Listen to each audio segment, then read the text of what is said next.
วันนี้เตรียมบ่อที่จะอนุบาลลูกหอยขมยักษ์รัตนะรุ่นที่1อายุ1 เดือนนี่เตรียมน้ำไว้10 วันให้เกิดตะไคร่น้ำแล้วก็ได้หาพวกสลายพวกอะไรมาลง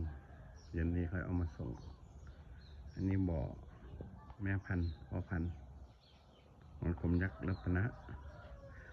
เอามาเลี้ยงได้เมื่อวันที่25 กุมภาพันธ์นี่ก็หอยขม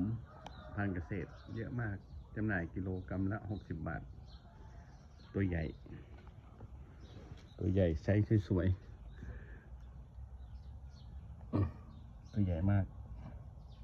ขายกิโลกรัมละ60 บาทนะครับใครสนใจก็